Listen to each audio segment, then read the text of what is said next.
কিছু ভালো কাজ করতে যাও, পথে বাধা হয়ে অনেকে দাঁড়াবে, নিজের আপনজনও সাপোর্ট করবে না। হ্যাঁ বন্ধুরা, এটাই আমার সাথে ঘটছে, কিন্তু আমি চুপ করে সহ্য করে নিচ্ছি এই জন্য যে কিছু কিছু মানুষকে মুখে জবাব দেওয়ার চেয়ে নিজের কাজে জবাব দিতে হয়।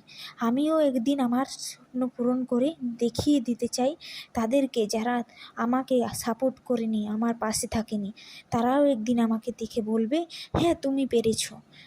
আজকে পুরো কথাগুলো আপনাদেরকে বলছি না, কোনো একটা ভিডিওর মাধ্যমে আমি আপনাদেরকে এই কথাগুলো জানাবো। প্রতিদিনের মতো আজও ঘুম থেকে উঠে ফ্রেশ হয়ে চলে এসেছি, দুয়ারে জল ছিটিয়ে দিয়ে ঝাড়ুটা লাগিয়ে নিয়ে চলে গেলাম রান্নাঘরে। রান্নাঘরে গিয়ে আমি চাটা বানিয়ে হাজবেন্ডকে ও শাশুড়ি মাকে দিয়ে আমি চলে গেলাম ছাদে।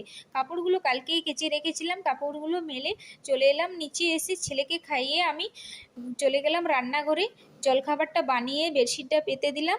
তারপর আমি স্নান করতে যাব। এখানে ছেলে খেলা করছে, তো ওর বাবা রিমোট দিয়ে গাড়িটা চালাচ্ছে, তো আমিও চলে গেলাম। তো আমার ভিডিওগুলি যদি ভালো লেগে থাকে একটা লাইক দিয়ে আমার চ্যানেলটা সাবস্ক্রাইব করে দিও।